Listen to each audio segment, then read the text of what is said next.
que voilà quoi muy toog ba dernière minute di dem ci ay coalition yoo xam si day am problème ak yu mel noonu. waaw ku si nekk ak sa jaar-jaar rek. waaw vraiment ku si nekk ak sa jaar-jaar ñeewuma kenn Sénégal. wala doo politicienne maanaam professionnel. alimentaire comme ñoom ni ko defee non moi je suis. ni ko Bougane di waxee politicien professionnel. comme bon on est xam nga comme Bougane. comme les autres dañuy amal suñu bopp ba pare. ah ñun utuñu liggéey à travers la politique. nekk ñu maire donc am liggéey quoi donc non dañu am suñu liggéey ba pare ba di joxe. donc bëgg nag contribuer si développement réew mi. voilà donc ku si nekk da nga am sa jaar-jaar c'est aussi simple que ça. jàppoo woon ne waroon nga weesu fii ci wàllu politique ñuy dégg ne Ndella. il faut que je devienne ministre. c'est pas encore voilà ñuy dégg Ndella ci. voilà donc on est en 2024 peut-être que je serai ministre. d'accord parce que je suis candidate à la présidentielle donc on va se battre pour obtenir quelque chose. voilà donc il y a eu un échec en si 2000 ni ka raté 22 bi donc on apprend et on observe. mais est-ce que dina yomb parce que Ndella mi ngi ci santé bi Ndella mi ngi ci wàllu communication Ndella mi ngi ci léegi nga wax ne da ngay waaj a engagé waat ci wàllu migration. dans la migration yaa ngi ci wàllu politique. mais est-ce que loolu yëpp du am bu ci sooxee loolu yëpp nga bëgg ci nekkandoo est-ce que du am benn bu sooxee. surtout politique nga xam ne dafa xaw a fiir. mais bon on a beaucoup d'expérience dans ces histoires hein. Dans la politique sénégalaise on a beaucoup d'expérience donc.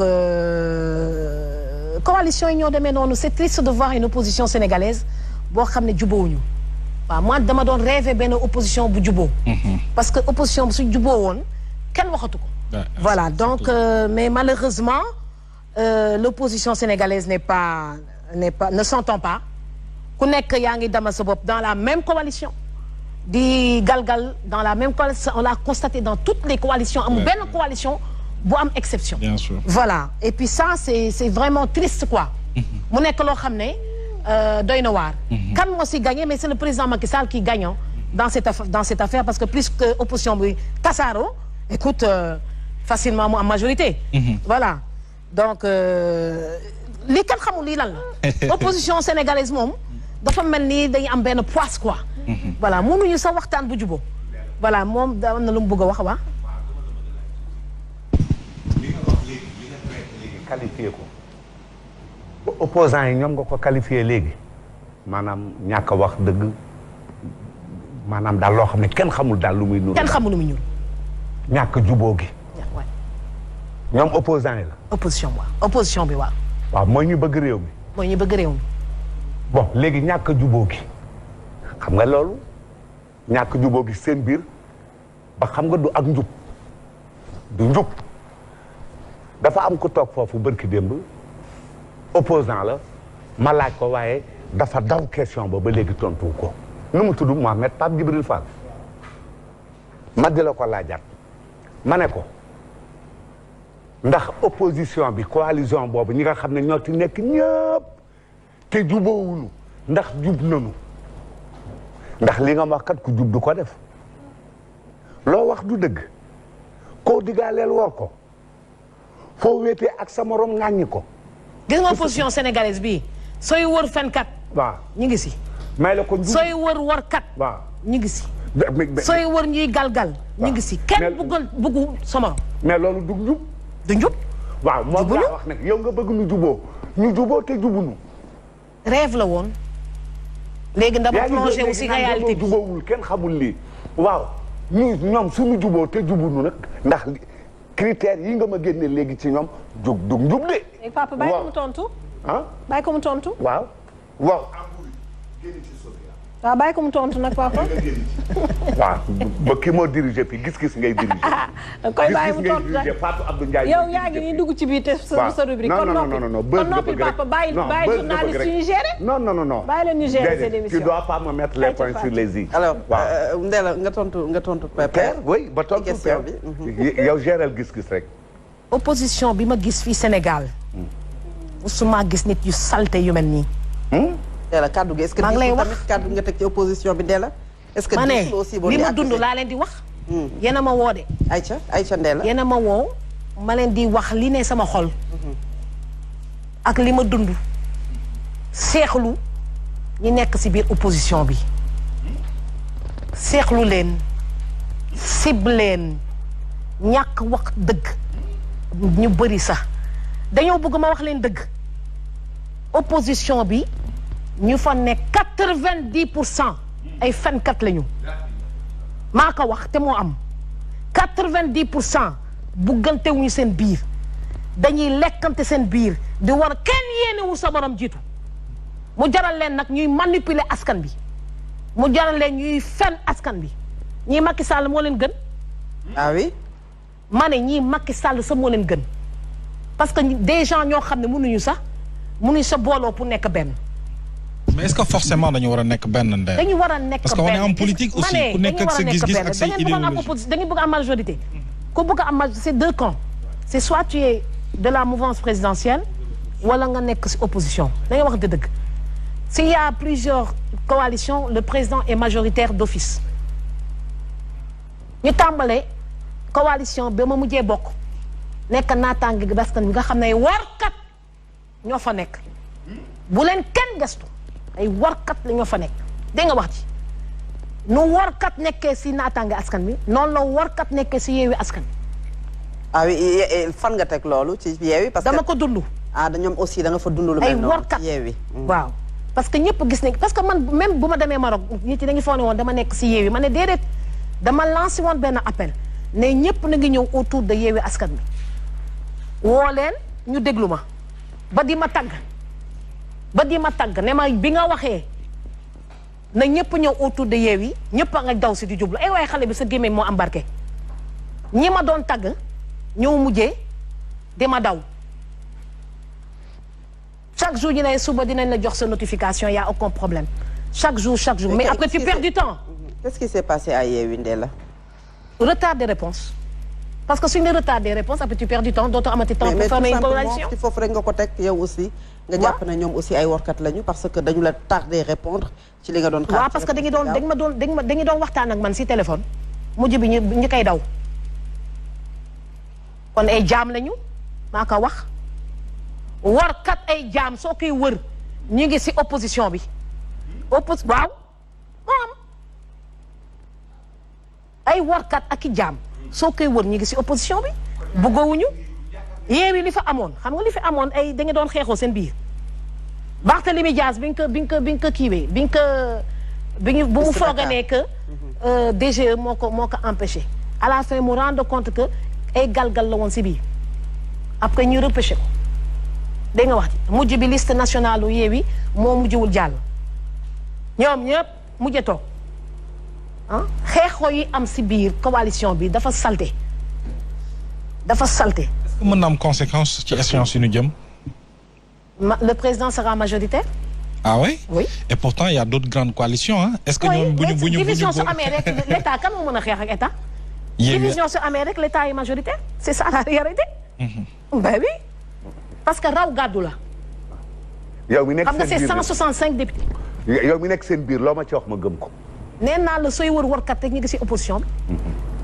waxuma que mouvance présidentielle amul warkat de foofu tamit ay kayima ñoo fa nekk. mais opposition bi dafa am ay warkat ay tóob.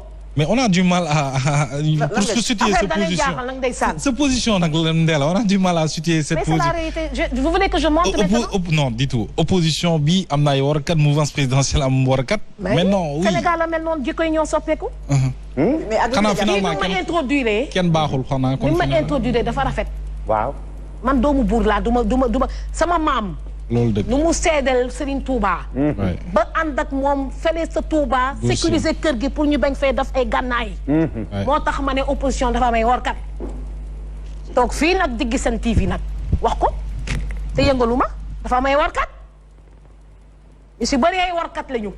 tous duñ ko am si élection législative yi di ñëw parce que ay warkat lañu. mais Ndella sànq da nga wax benn mot nga ne opposition bi dafa am ay tóob ci seen biir.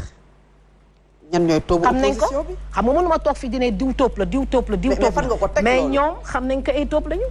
mais fan nga teg loolu fan nga teg quand même ces accusations yi nga xam ne teg nga ko ci kaw opposition bi. ndax guddi ak yan coalition moom ay tóob. opposition bu dem kër ministre guddi foog nga ne que kenn gisu la ñëpp gis nañ la. nee na loolu révélation la. mais tudduma tur. waaw c'est clair. opposant bu dem kër ministre guddi. foog ne kenn gisu la. waaw. gis nañ la. yan coalition la loolu. léegi su bëccëgee opposant de laa wax. léegi su bëccëgee nga saaga Macky. su bëggatee nga saaga Macky ay manipulateur ñoo fi nekk. lii dafa seexlu. loolu nag day moom. xam nga su ma neexoon. ma nekk fi di tudd tur benn par benn.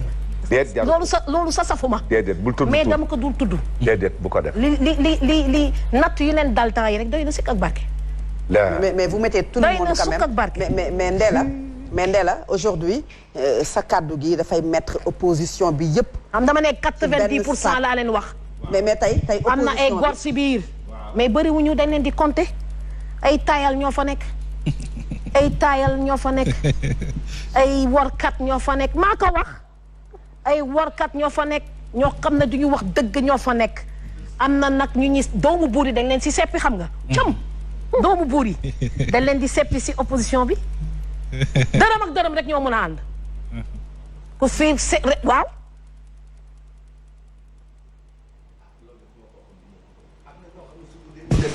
ñu mel ne neneen am na ñoo xam ne su ku leen nee diw da leen di nax ba àddina tukki duñ ko gëm xam nga kañ lañ koy gëm dans 5 ans.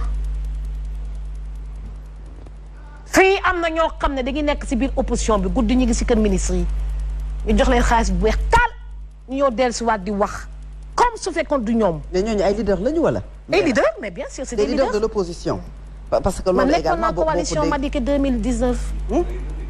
loo waxtaan si kii bi coalition bi mu fanaani pale. ban coalition la woon loolu. Madické 2019 nekkoon naa fa.